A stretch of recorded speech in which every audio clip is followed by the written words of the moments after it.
But there are all kinds of animal greetings, you know. It's really important to study the animals and how they sustain, especially these true love animals. Because the true love animals, there are about 12 species of animals that bond for life. And the only way they can sustain their relationship over a period of their life is through tenderness and through affection. It's the only way. So they all have to express it.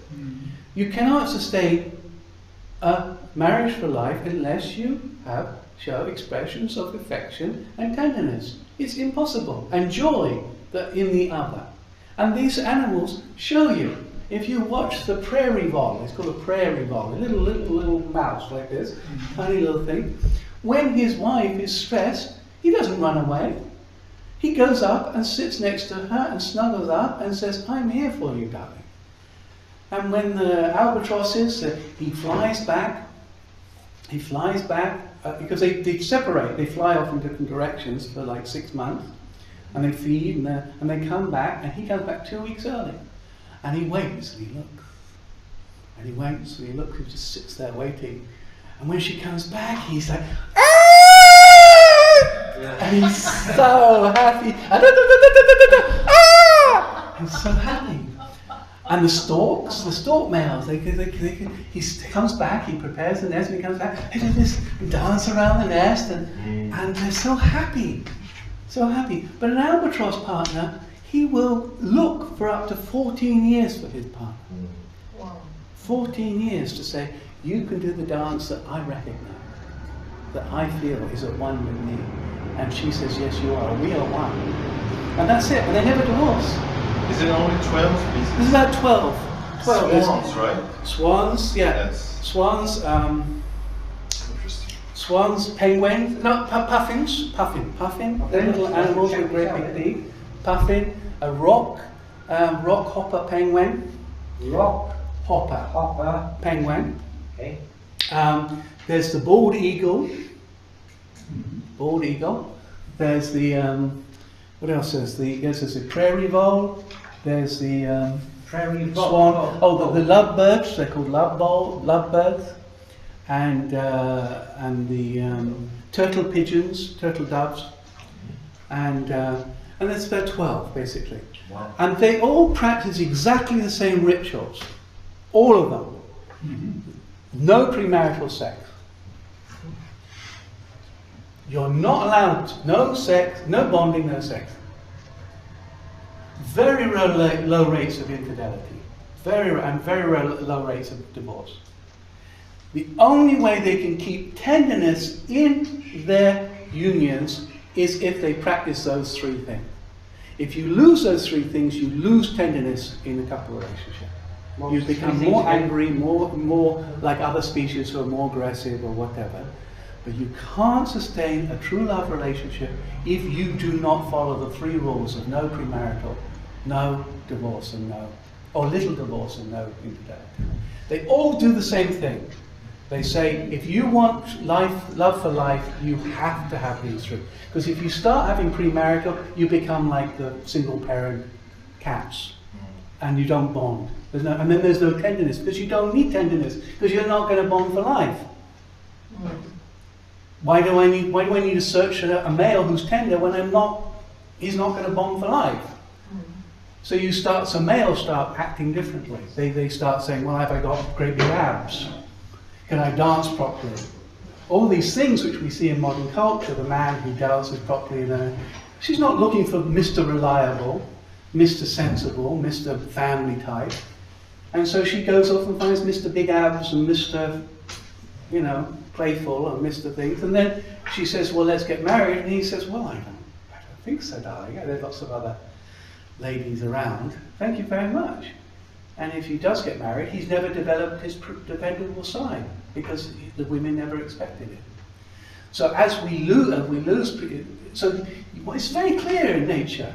If you want true bonding for life, you only maintain it. Bonding for life, you can only maintain it with no premarital. Very, very, very clear. This is the rule. Are you going to show us? Yes, Yeah. I'm going to show.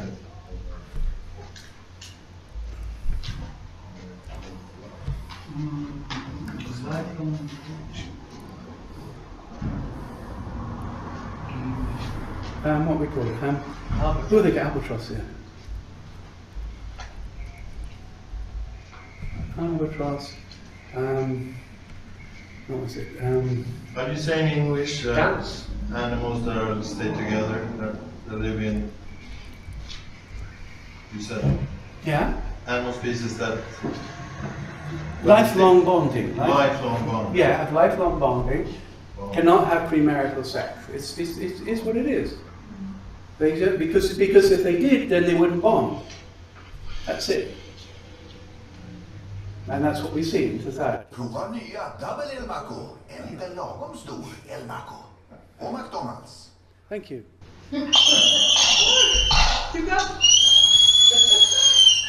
They're just happy. Look at this, isn't it?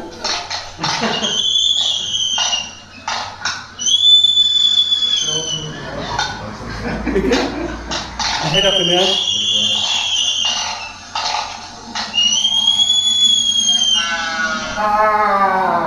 That's the bit.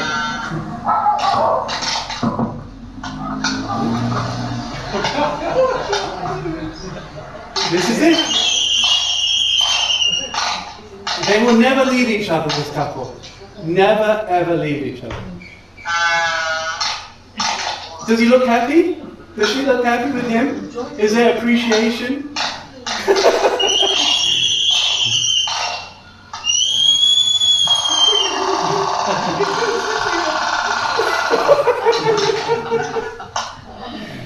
You get it? Yeah. Okay.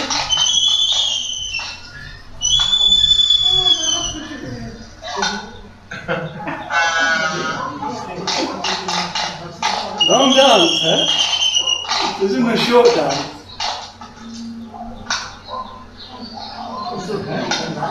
Yeah.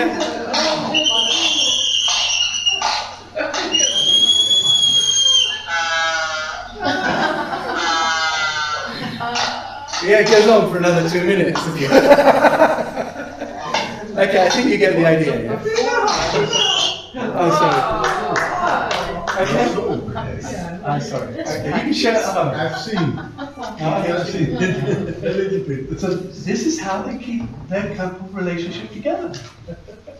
And I said, the swans, they do something different. They have this courtship dance, and they do things and the storks do something, you know. And the more you do this, the more you will feel joy and happiness with each other. That's it. It's very simple. Yeah? So, you know, anything. You know, dance in the kitchen, you know, or squawk when you welcome each other, or just hold each other when you feel stressed. Did you show this one? I'll do this one, yeah. I love it. Almost every morning I go to kindergarten. When I get up, and because my wife goes to kindergarten, and when I go there, the children, all the children watching. And your wife does the same back to you? Yeah, she does. Yeah, of course. Yeah. You have to. Now it's practice every morning. 5 o'clock. Or when I come home.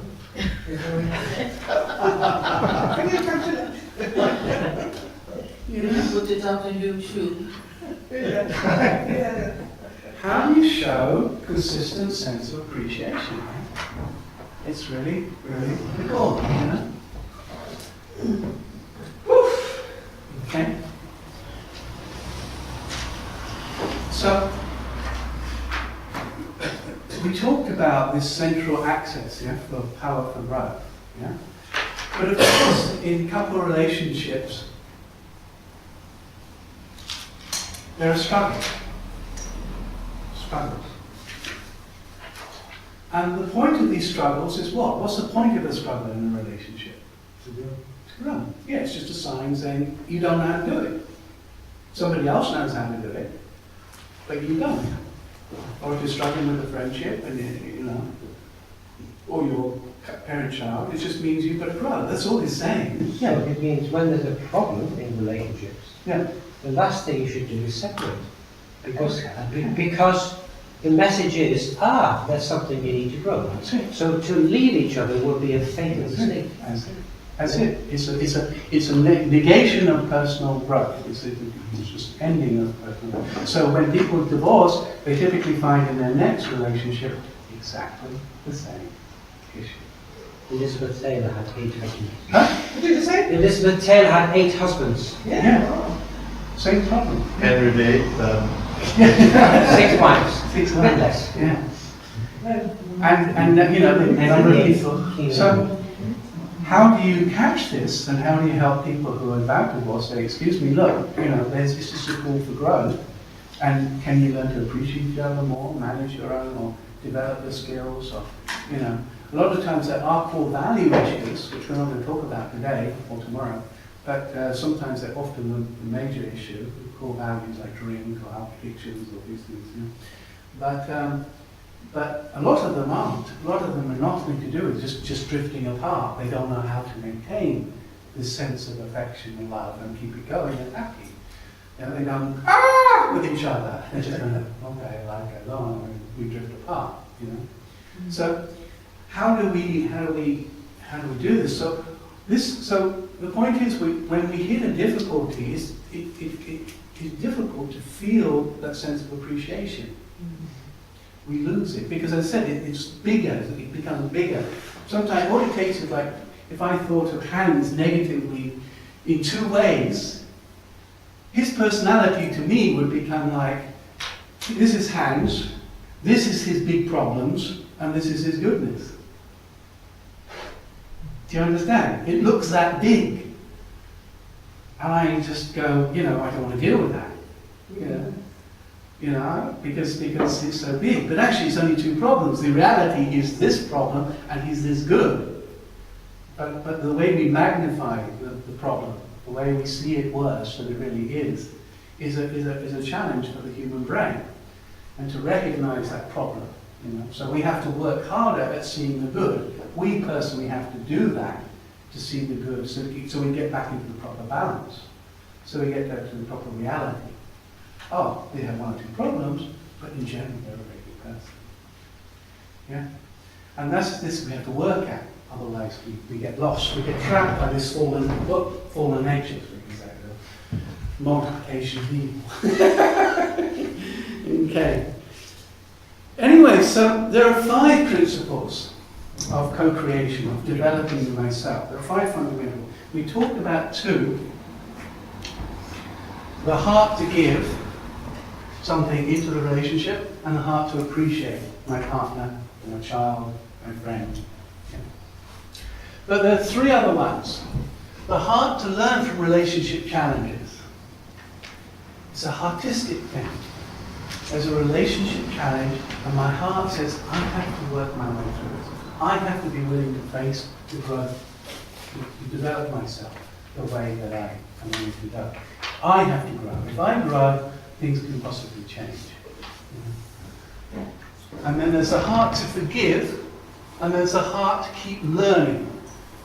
The heart to keep studying, to keep reading, keep learning how relationships work. It's a personal desire from the heart. So it's interesting, they're doing the marriage course today. You know the marriage course? Have you heard about it? The marriage course? Yes. Yeah, there's Liliana is going in Paris. I thought that, second-gen couple. And they're going through the marriage course, which is a course developed in England by English couple, church. It's a religious, slightly religious thing. But they have 7 weeks. And they go through the heart to give, the heart to appreciate, the heart to learn from relationship difficulties. They go through exactly the same. And when I read that, there you go, it's a perfect course. Because it's not saying, it's saying wherever you're at, that's where you're at. That's okay. But if you do this, you can grow. Yeah. If you can do this better, you can grow. And I was so surprised. And then there's hope and hope, etc. You know this, anybody? Zero limits. Yeah. This is a Hawaiian thing. Oh, how does it go? Well, it's this thing about, I'm sorry, please forgive me, thank you, I love you. I'm sorry, please forgive me. So, I'm sorry, please forgive me, thank you, I love It's tapping into this energy for personal healing and growth. Very interesting. You find this all over the place. Once you understand this, you will find this everywhere. You find it in business books and in all kinds of places. It's just because it's a fundamental law. Okay. So here we have the heart to learn from relationship. You have a relationship challenge with a friend. Something they've done made you really upset and you're kind of like losing your friendship. Something your child done or your partner done. And you're kind of out of balance. There's no sense of harmony. Okay? So basically, if I have a problem in my relationship with someone, it often means that I am being asked to grow. To improve my relationship skills or my attitude of the heart. If I find out what I need to grow, if I can figure it out, then the difficulty becomes something meaningful. Oh, I'm being asked to grow this. Then I can become grateful for the relationship difficulty.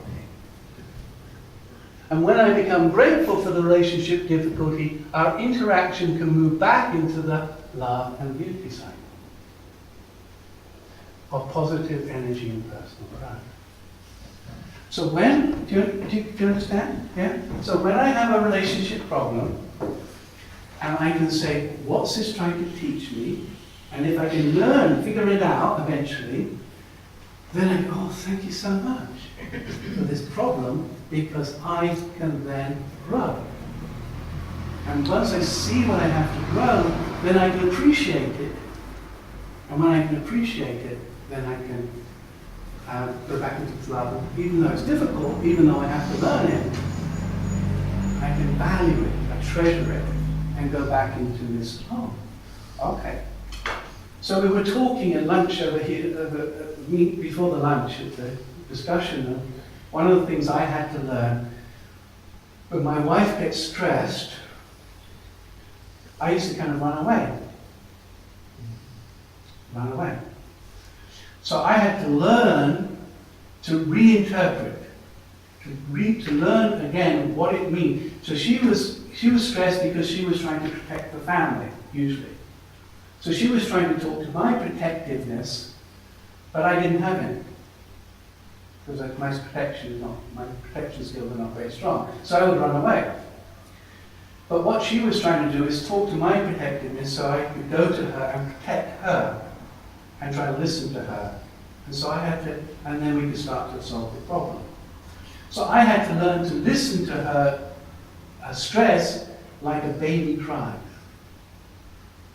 Like a baby crying. So, no baby. So when she gets stressed, when a baby cries, what do? You don't run away. You go and pick it up and say, what's up? You change it, what's happening? Tell me more. You know.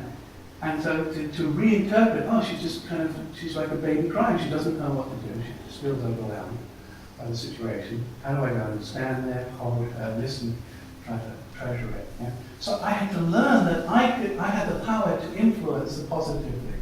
I had to learn that I could do something my father could never do.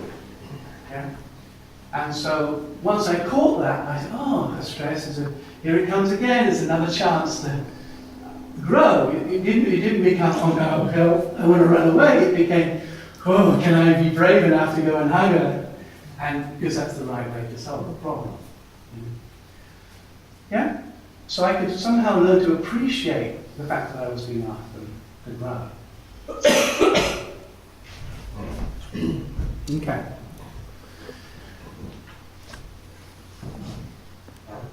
Now in the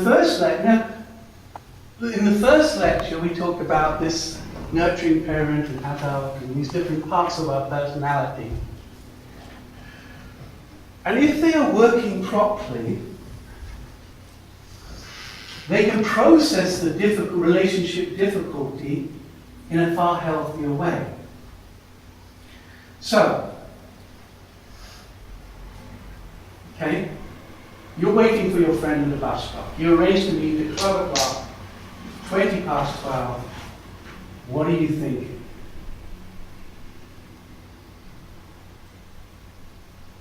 It's 20 past 12, you've been waiting here 20 minutes at minus 10 degrees. Where is he? Huh? Where is he? Yeah, you're thinking, where is he? Of course you're thinking, but what other thoughts might be having? But it is terrible. Maybe he's terrible. How long am I going to stay here? Or maybe you're a bit worried. Maybe you are it. Good. Yeah? Maybe there's a good reason for him being late. Maybe he's not so terrible. You know. So, the way we process depends on how I react. We might think, because of previous experiences, he's just a terrible. This is another one example of him being terrible. You know. Or we might, if we're good close friends, we might say, give him trust and say, he must have been delayed. Maybe the bus broke down, or maybe he got sick and he couldn't tell me. So when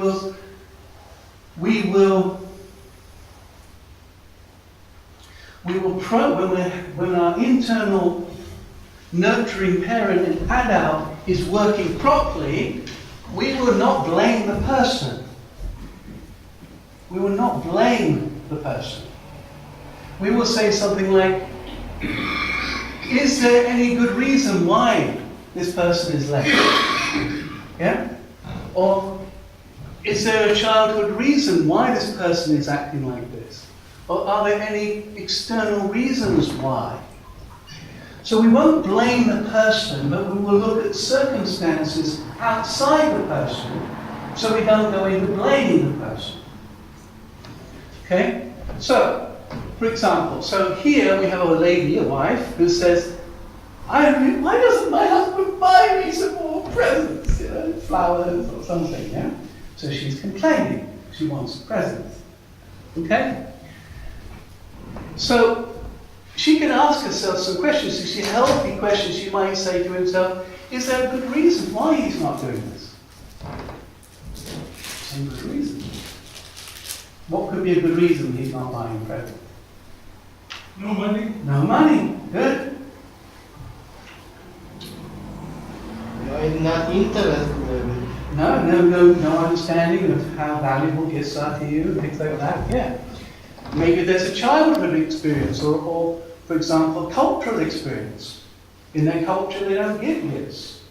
Or in his childhood, the parents never gave each other gifts. Okay, so he doesn't understand the value of gift giving. Yeah?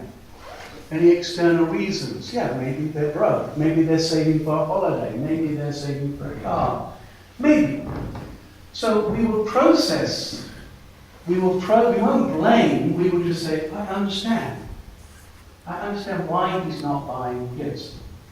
We won't move into blame, but we will look for external reasons, not internal reasons. External reasons. Yeah?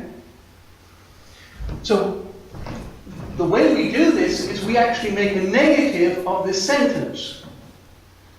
Yeah? My husband should not be buying. Is there some good reason why he shouldn't be buying? You catch that? Yeah, you make a negative. You do that, you may not think you're doing it, but somehow this is your thinking process. If your person's late, you might be saying, maybe there's some external reason why, etc. Or maybe he comes from a culture where people don't come on time. Or maybe, etc. And you'll blame it out there, not on the person. Yeah? You can also kind of deal with your blame and accusation by, we can also think about what we could do more. Do I buy gifts? Am I on time? Maybe I was late 5 times. You know, and I'm blaming them. They're thinking they're only coming late because they've had experiences of me coming late. Yeah? They say, okay, you're late, I'm late. You know? And if you really think about it internally, you actually, what you're doing is switching it around. You know, so I should buy my husband all. You know, is there some truth to this? Am I late? Am I sometimes late? I'm just trying to be fair. Fairness. I think some people are kind of tired here. It's the afternoon heat. But And then another way we kind of move away from blame, which is we forget the other person and we just say, we make myself the subject and object. Maybe the reason I really want my partner to buy some gifts for me is because I'm not taking care of myself.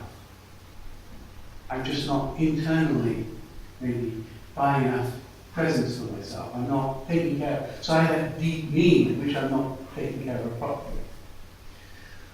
So if we have a partner and we feel like we're in blame, it just means we're not processing, and we're stuck in blame. We're not processing it. We don't have the internal mechanism to process it to see how we can grow. Because once we're pointing the finger like this, once I'm going like this, it's absolutely impossible for me to see how I can grow. It's completely, utterly impossible for me to think I should be growing. That I can grow and solve this problem. Once I'm in this blame, that's it. I'm trapped in a web of lies. That's it. And now most of us, in many situations, we have the internal processes to move beyond blame. We think, oh, he was just tired, or she was hungry, or, maybe she wasn't ready for it. Or, so we have this ability to not blame in many, many circumstances. But when we do get trapped in blame, it just shows us we don't have the same processes working. Yeah? Do you understand that point? We're just not using the processes we use at other times to solve our problem. If your computer's not working, do you know a little bit about fixing it? Maybe trying to fix it, repair it, something like that? Yeah. So if you know nothing about it, stupid computer, I bought it from this guy, he said it would work properly, etc., and you're an accusation, maybe, against the company or Windows or whoever else. If you know how to fix it, you might say, okay, I'll just do this, I'll do that, and do that. So what is the difference? The only difference is I know how to fix it, or I know how the attitudes of it. Oh, I think if I try that.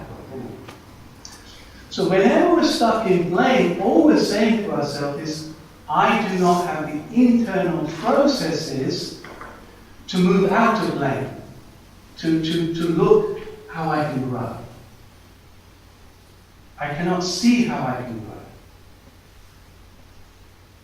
Yeah? I cannot see how I can grow. So I'm all the time saying, it's her. If she would change, then I'd be better. All it means is I cannot see how I grow. So this kind of, if you use a structure, because when you do this, when you have a problem, you're using this. You're kind of going, oh, maybe it's some external problem, maybe I have done something wrong, maybe I can do something more. You're just going, you're not in blame, and you're just moving forward healthily. But when you're trapped in blame, you're not using this. You're just refusing to look at the potential for growth. And you have to, and it's at that moment you have to say, how do I get out of blame? How do I get out of blame? Because I do it in other circumstances, other situations, I do this. But at this point, I can't. Why doesn't he do more around the home?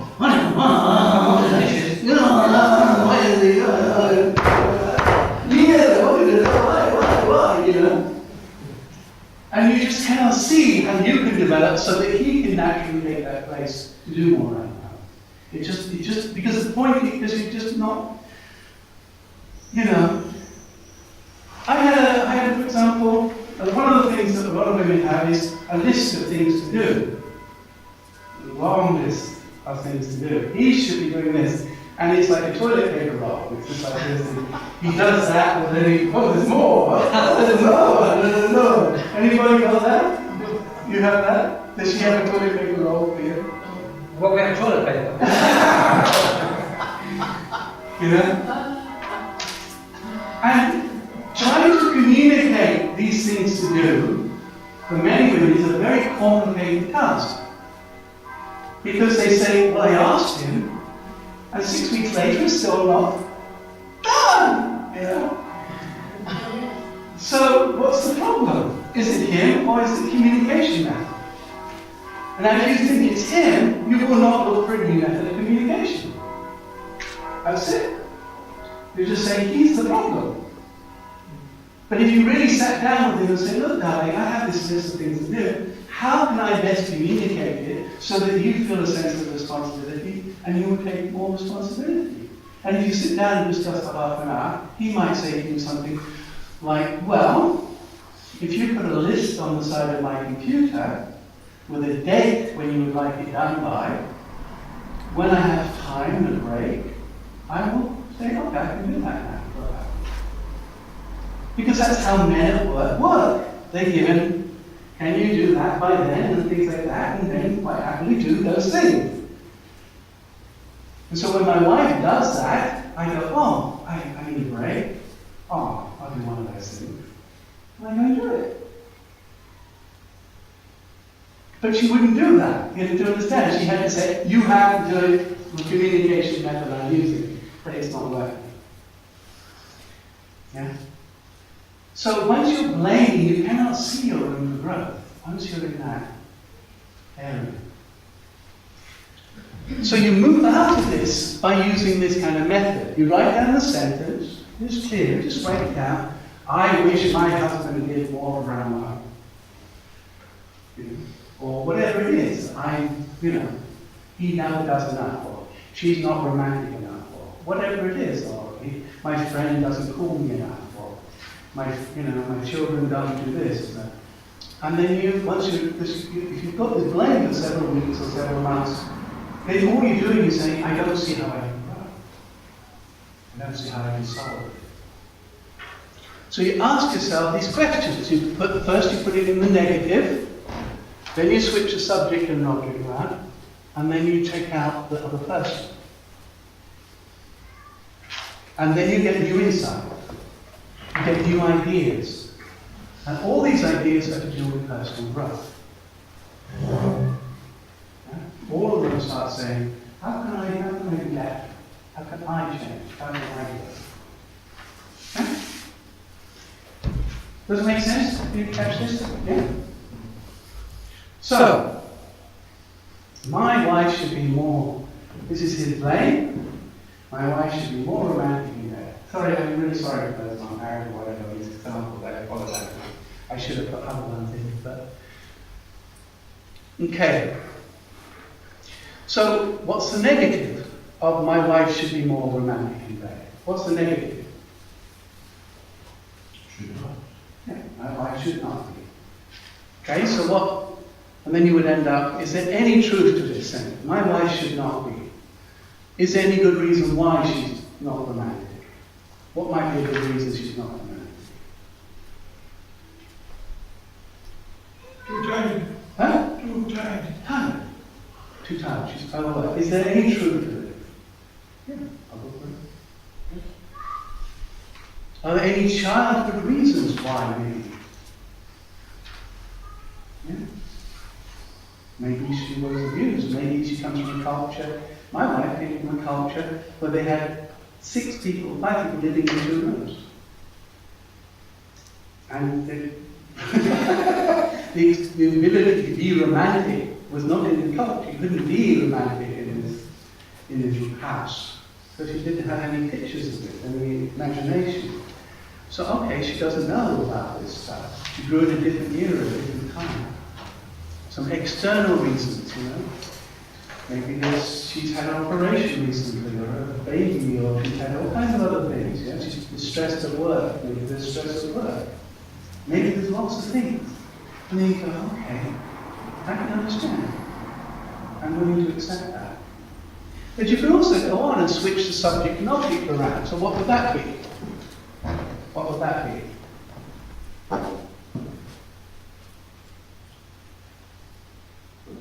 Fairness. Well, it's written there. Yeah. It's true. Okay? I see. Is there any truth to that?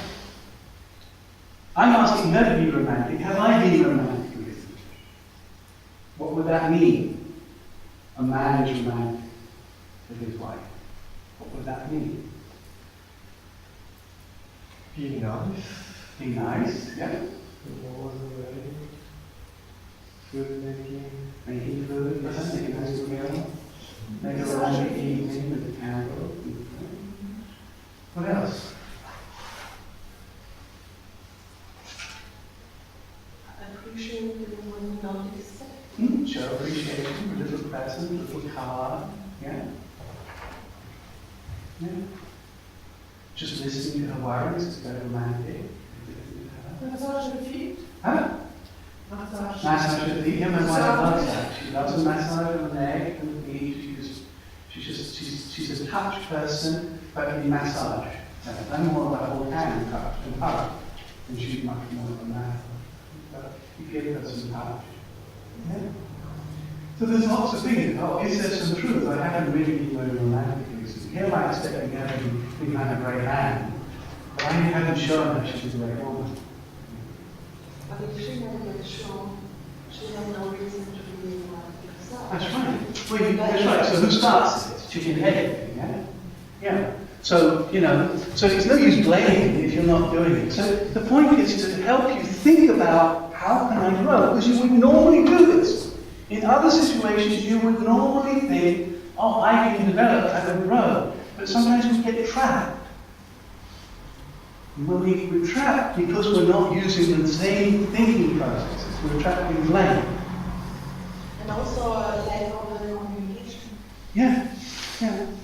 And then the third thing is myself. I should be more romantic than what myself. In other words, here am I expecting her to fulfill my needs or my desire, but what can be romantic in me? It might be I just take it more beauty in nature, or this is take time for the beauty of music or photography, or in other words, just appreciate and treasure the beauty of life. And so I don't have such a deep need from her. Yeah? I maybe go to a nice theatre or, take my children out somewhere and try really nice. Or somehow fulfill those needs. So the point is to get away from blame. Because blame is just stopping you from growing. Okay? So here we have, my friend should listen to my worries better. I would like my friend to listen to my worries better. Somebody should listen to my worries and listen to my story, my life story. Yeah? So what's the negative of this? What's the negative?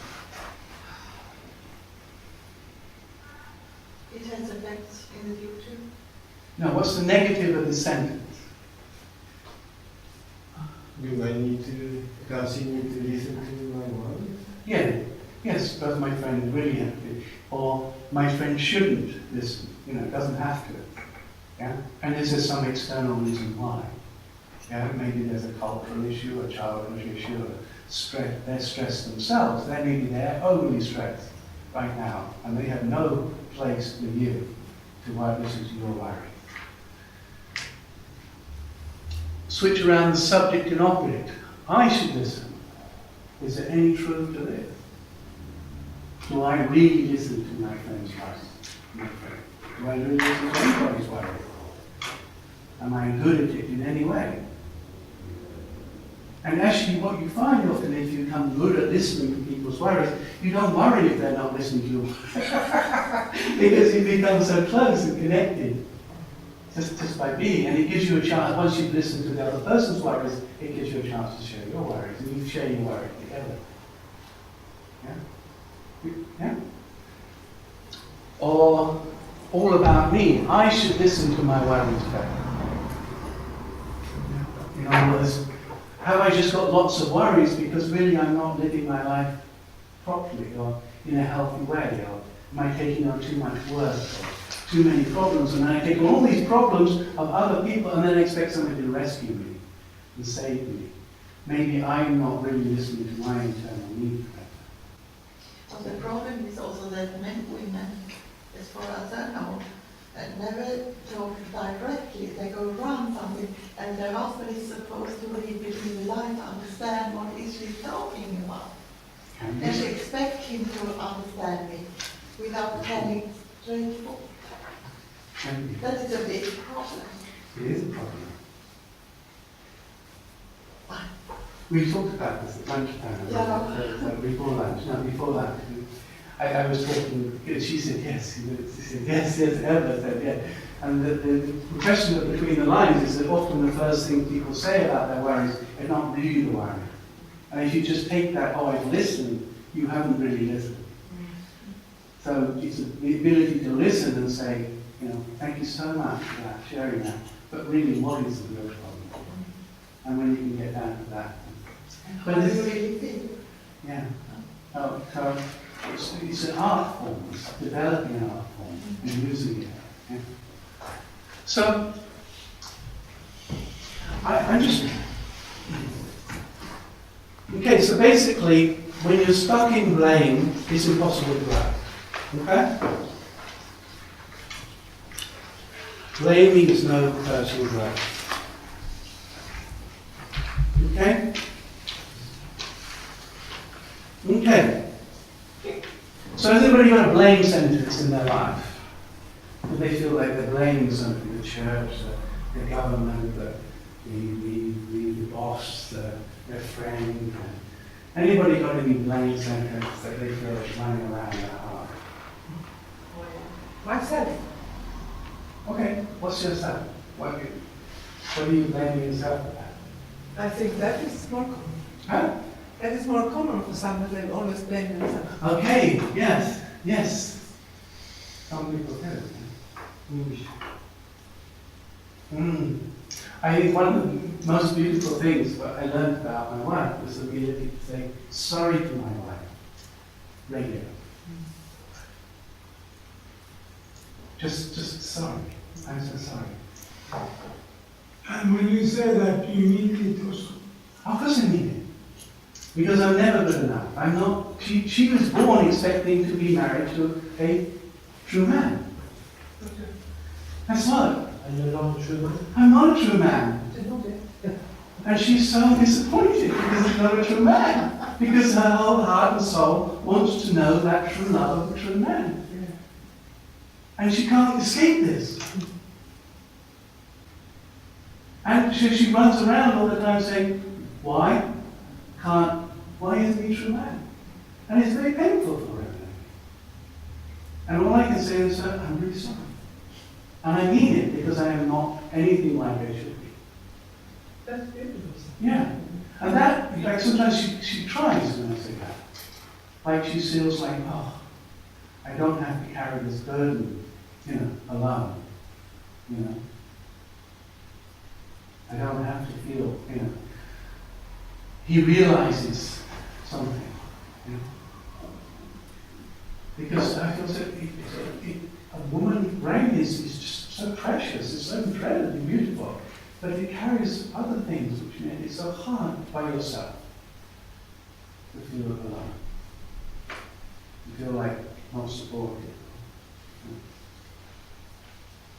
Because women are I want to say, the trouble is a man can never fulfill all the needs of a woman. And we have built these societies which kind of say, you live in this box. And this man should be able to fulfill all your needs. But women were never ever designed that way. They were designed for community. And he can fulfill something that the women have to get some other needs fulfilled elsewhere. And if women expect him to be their whole community, he can't be. He's not designed to be a community. He's a very simple being, designed to fulfill certain functions in life, and to be honored for that.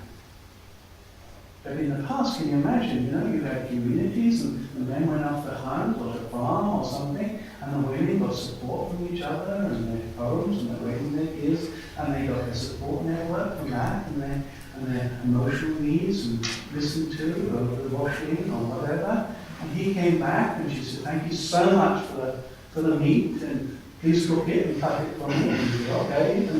And it was, and he, you know, simple. But now she goes home and she says, where's I got all these worries and things like this, please listen to me, please. and he can't fulfill it. Yes. So I have to be very grateful to the cultural network Hmm. for my wife. Yeah, absolutely. I have to sponsor that. Yeah. Hmm. So when my wife goes home, Spend theater tickets and everything, taking care of the needs that I cannot. yeah. Oh. I don't know what they do for you. No, I'm going to the culture events Yeah, and yeah. stuff. You know. Yeah, with who? With the friends? Well, yeah. Yeah, that's so good. Yeah, we're- yeah, yeah. Yeah. I mean, when my wife goes off to Poland, I'm so happy because she can talk, and really enjoy and feel one at home and content and listen to it and everything. And she comes back and she looks like 5 years younger. She got a new hairstyle always, and she's so fresh and like a little fresh little girl. And within 3 or 4 weeks, she's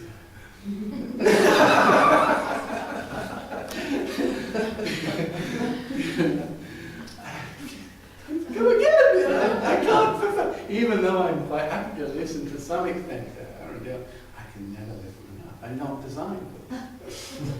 You know, if you ask the average man how long he's capable of really listening to a wife's problem, probably about 10 minutes. That's about it. Where shall I go? 10, 15, and then his brain becomes like scrambled egg. But I know, I know what she says when they use the word. I know what she says. She says, be good. Yeah, she can, yeah. You know what I mean? And so, you know, so the one way you get over it as a woman, you just say, the way you get past this is say to him very clearly, because he's a simple man, the way you get past this is say, darling, I am stressed. I am frustrated. Can you just sit there and listen to me while I get it all out? He said, I can do that. That's a clear direction. That's very clear. She said, you have no idea. The children are doing this. This is happening. I'm stressed at work. I know that. You have no idea. He said, okay. You should just said listen. And anyway, thank you so much. She starts snoring.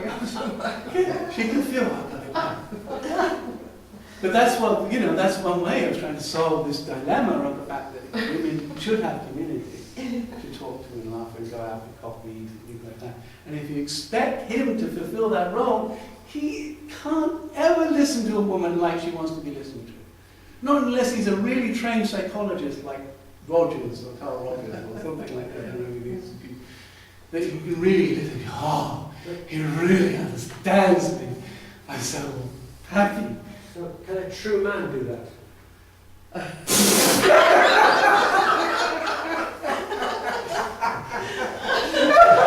Good reaction. With training, maybe. The question is to what level, yeah? But a true woman would understand that he can never fulfill. So she would say, I need my time, go off to a coffee shop. And everybody's talking at the same time, and just enjoying each other and sharing each other's worries and burdens in life. But without this, how can you come back and say, oh, you're wonderful? When you have all the time saying, you have to fulfill this need, which you're not designed to fulfill, you have to do it. You know, I said 10 minutes. 10 minutes I can listen. Even I just... 10 minutes is a lot of time. That's a lot of It's a time. lot of time. But I tell you, by that time my brain is really Scrambled eggs. it feels like it. Because you have to understand how a man's brain works. When we focus on a topic, we close everything down. You've seen this in Mark Gumbo. Follows down in Mark Gumbo. He says, when you deal with a topic, you go to one little box in your brain, remember, and they close everything else down, And then to move from that box to the next box, you have to close it down, and then move across, and then go to that one, and then open it up, put the electric systems on, and everything else. But she's talking, and she's going from here to here to here to here to here to here to here.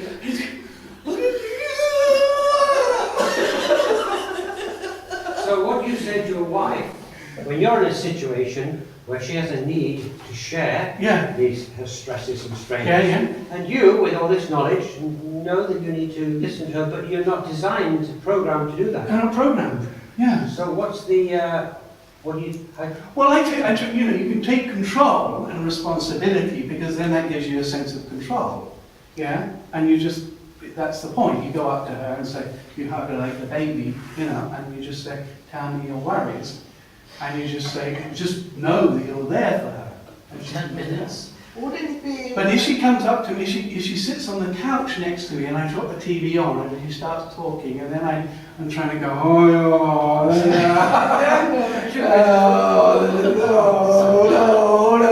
and then, you know, then why don't you just ask me to turn the TV off if it's really important you want to share? It's only after she gets started that she starts to realise there's some really important issues. But she still doesn't say turn the TV off, and I don't know, I think she's just chatting, but actually she's getting to some important issues, and I don't realise that I should turn the TV off, because it goes crazy before you know it, you know. But wouldn't it be an idea for the band to just sit down and watch her while she's talking about it, and then after a while say, have you finished? That's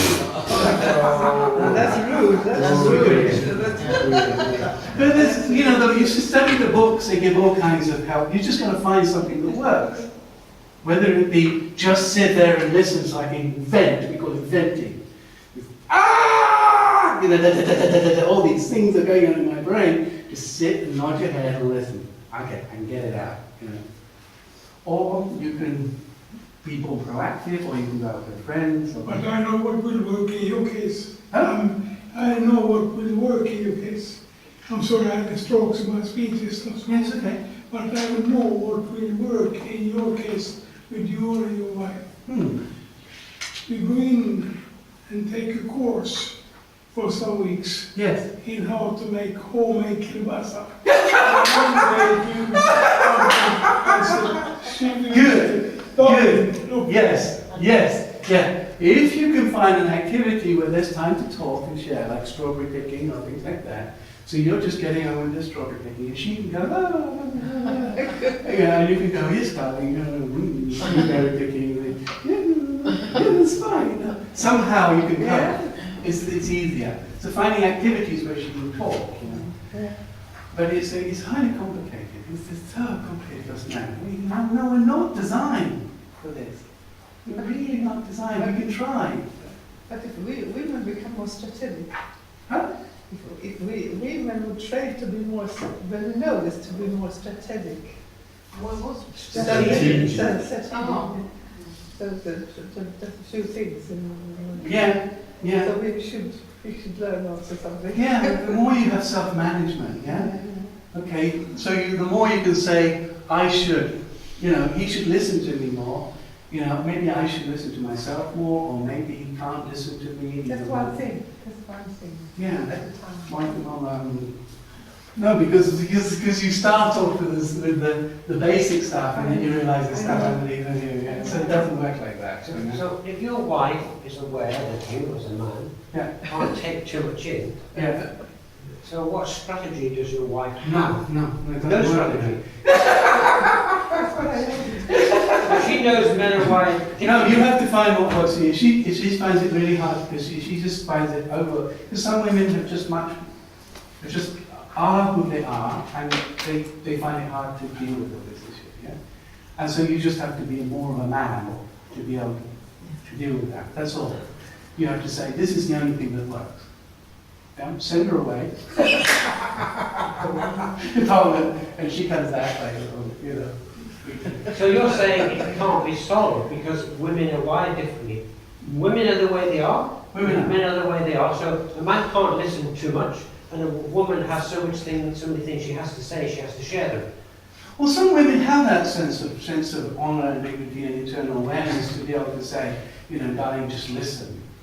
they can do that. And some women can realize that they need to just get out and talk to their friends because this guy can't do it so well.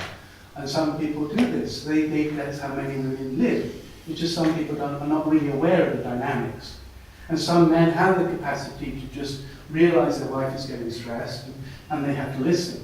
It's just a listening thing. She's stressed and she just needs to be listened to. That's the only solution. And so he lies in bed and he hugs her and says, tell me you're worried, darling. And he's willing to just listen. Now some men can do that. So they can do it? Yes, of course men can if they're really proactive. The trouble is when it happens just sitting on the sofa with the TV on, it just goes all things like this. Yeah.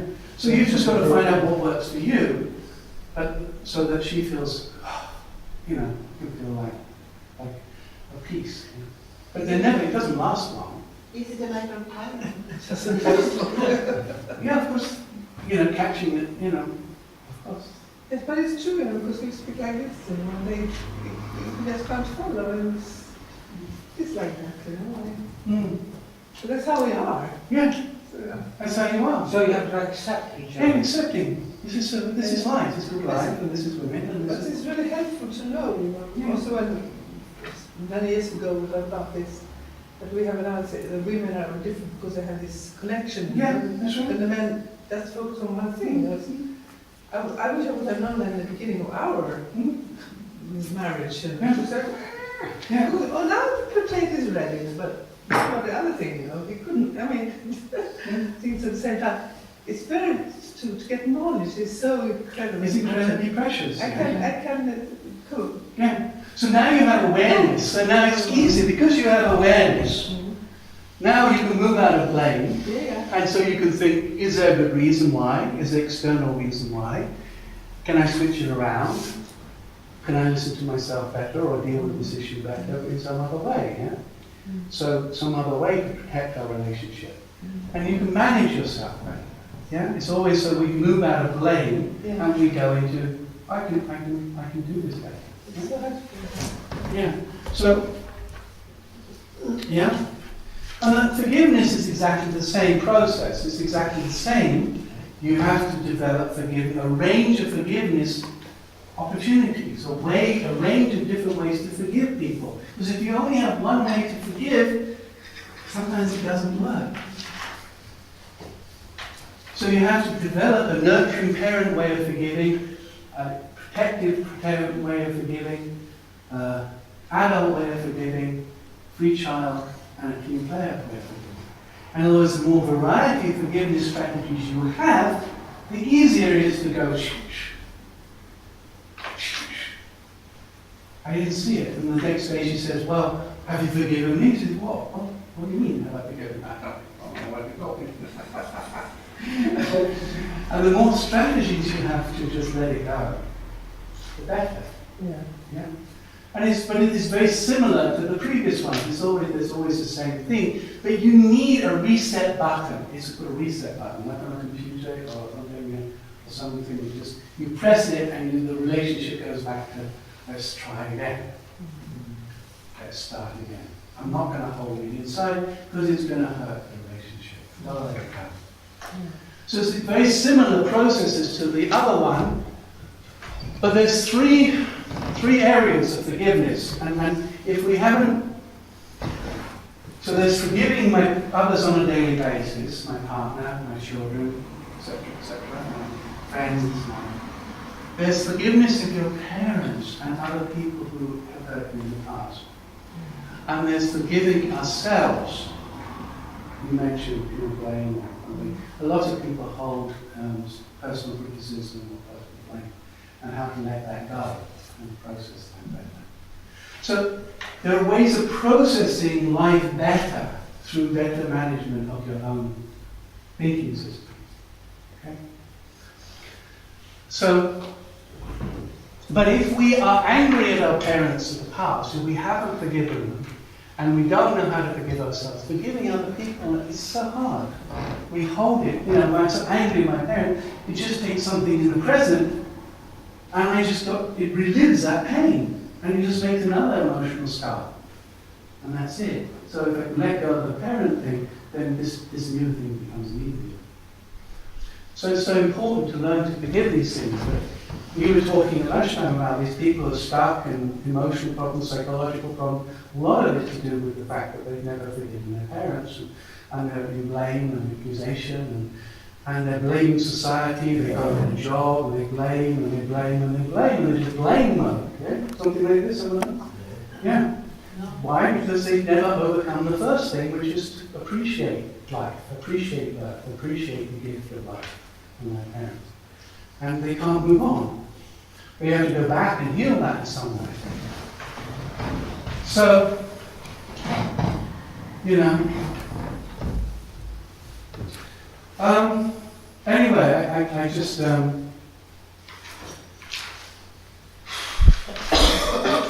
I thought I'd spoken a lot, but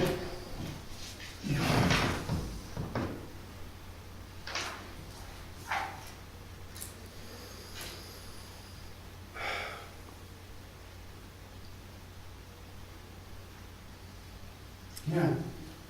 I remember personally in my own life when I got to adulthood, I had to make it, there came that crunch moment, I had to say, thank you for life. Thank you for life. And it was something that came up in my seminars at college.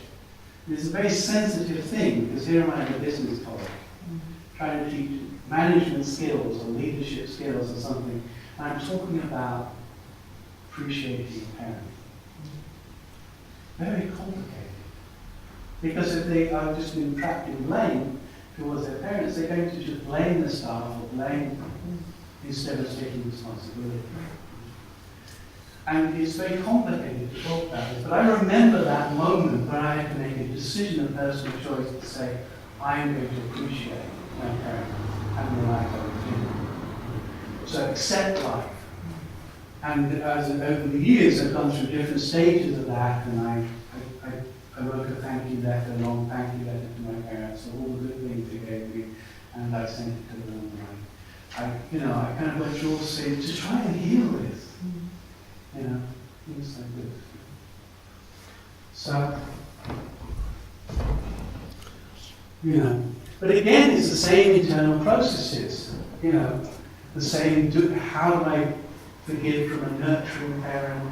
How do I forgive from an adult? How do I forgive from my team player? How do I forgive from my free child?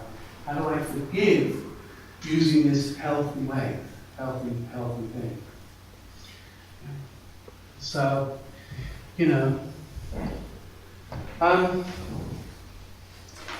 so for example, often when I'm dealing with my wife or my parents, they had a difficult childhood, my parents.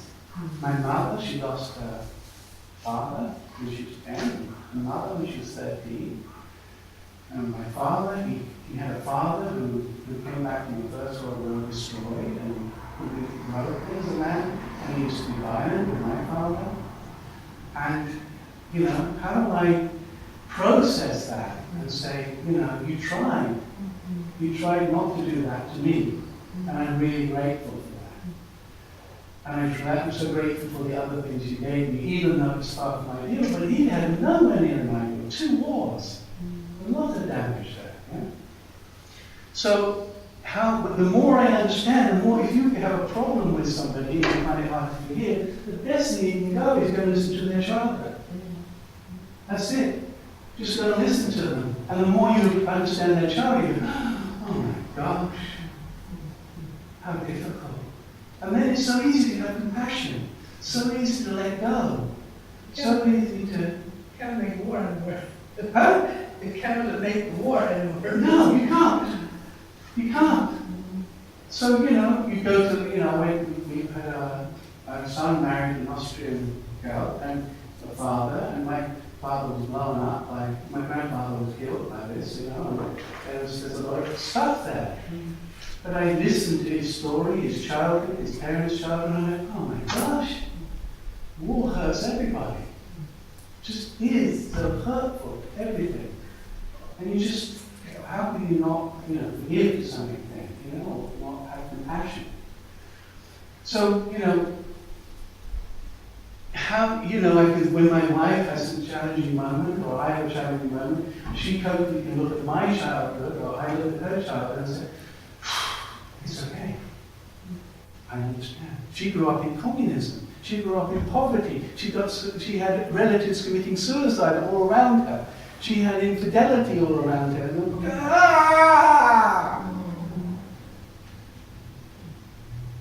The parents both had to work long hours, and she was raised by a grandmother, and you know, it was just a mess. And so, how can I not forgive? How can I not be patient? So, the more you understand your partner's history, so nurturing parent, that ability to feel compassion. Yeah. And then there's other things, like I often think, well, when it goes wrong, was I to blame? And if you can think that, if you can connect to that, then you can let go. Maybe I caused this. Maybe I was the root of this. Maybe she was stressed and I didn't listen long enough. Or, you know, I was not communicating well enough. Or I was not. And if you can find a good reason, you can let it go. And was there some other reason? Maybe there was some other reason why it happened. If I can find that out. Of course it's easier. One of the things that some families have is something that they break something, they drop something, there's a lot of anger. You broke that glass, you know, or you lost that money or that deal, or, you know, or you scratched the car, or again. But life, we all make mistakes. Life happens. You know? So I always have a policy in my marriage and my families. Anything gets broken, nobody ever, you know, shouting, you know. It just doesn't, it's not worth it. Life happens. So when my wife walks in with the car keys and her head down like this, I know what's happening. Again, you know, I gotta embrace her and okay, it's life, you know. What can you do, you know? So processing all these things, it's internal processing. And the more internal processes, it's childhood, external reasons, maybe I did the same, maybe I was to blame, maybe the more process, the easier to go, okay. But if we stand ourselves not able to forgive, then we're just not processing it, we're distracting ourselves. Excuse me, can I ask, what about this other aspect about spiritual influence, that some either mistakes made in ancestry which we're totally unaware of, yeah, or like spirits next. Anyway, the point is, protective parent, you can also forgive from protective parent. You say, yes, I don't like this, but I don't want it to happen again. What can we make sure that it doesn't happen again? Can we assure ourselves better?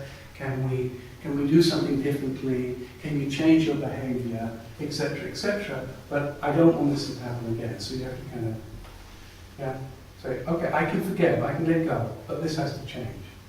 Yeah. And then there's one of the ways I use quite regularly in the past, and much better now. So, and this is so simple. This is so useful. I know in 2 weeks I will forgive you. I know in 2 weeks I will be loving you again. I will have forgotten this. And because I know I will forgive you in 2 weeks, I can give you now. Yeah? Because I know this. I know that I did. When she upset me, I used to kind of walk away with a bad heart for a couple of weeks or something. And then she, okay, come on, get back together again and try. Okay, let's try again. I said, oh, this is weird. I keep doing this. Why do I do this? And then, so I just said, oh, I can forgive now. Just drop it. It's so cute to realize that. And then there was the next one, which was another one I use, which is, I know problems are going to happen, especially in this area, this area, this. I kind of list down 10 areas where I say problems are going to happen. I expect them to happen, so when they happen, I say, oh yeah, I knew it would happen. And then I can say, okay, and I said to myself, if any of these things happen, I will forgive them immediately. So whenever she does something, I can say to myself, I'm sure that was on that list. I'm sure that was on that list. And I said I would forgive her immediately. I can't remember what's... I can't remember the 10 things. Do you understand? But I know that I said, life is going to happen, she's going to upset me, I'm going to upset her. So let's forgive each other. There's lots of ways. The point is, the more you have, the more you just go, zzz, zzz, and it doesn't stay, and you can get back into that love and beauty. Yeah? Does that make sense? Do you understand it? Yeah? So, so you can get back into, okay, so this was another one. Oh, something negative happened, I have to get 5 positives back. I can get that working again. Yeah? Or thinking about appreciation and value and things like that. Okay? Often we find that in couple relationships, when I was teaching in some places before, and we were doing these exercises, often we found that things had gone wrong, that the husband had tried to do something for the first time ever, like clean the kitchen. And the wife had come in and said, well, that's great, but you missed pa. Oh. And then he never did it again. And I found like a lot of trapped growth, because the men said, I never want to go through that experience again. I'm trying to grow and being told off for that. So even in older couples, sometimes it's really good to be honest and say, you can ask your husband, darling, was there some point when you were trying to grow and I was critical and you stopped? And he would say, well, yeah, when I was putting out the laundry and you got upset and I never did it again. And I'm so sorry. Yeah, and there you go. It's very interesting because there was a anyway. Okay? So, and the last thing is principle of growth is you've got to keep learning. The more, I just pull all of these stories because I've read lots of books, lots of videos, etc., etc.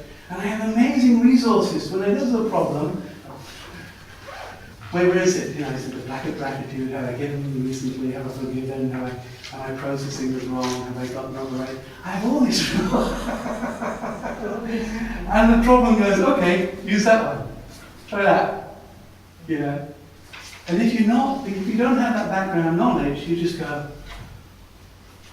well, this was what I was taught by my parents, and it doesn't seem to be working.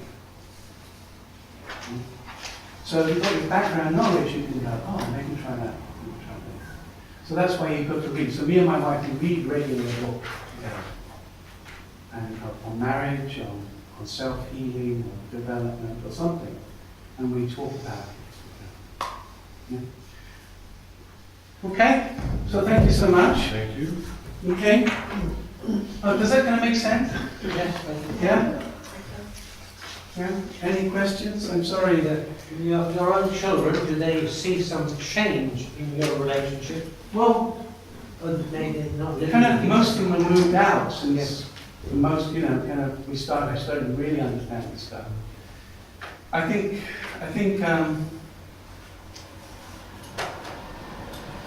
of course it's slightly easier now that children have moved out because there isn't so much stress. My wife, both our two daughters had a lot of illnesses, and that made my wife stressed, for example. But how to, I think just how to really, I wish I'd known all this earlier. Do your children know about this? Something. Yeah. I went to Holland and I talked with my daughter. Sometimes I talked with my son. That was fun.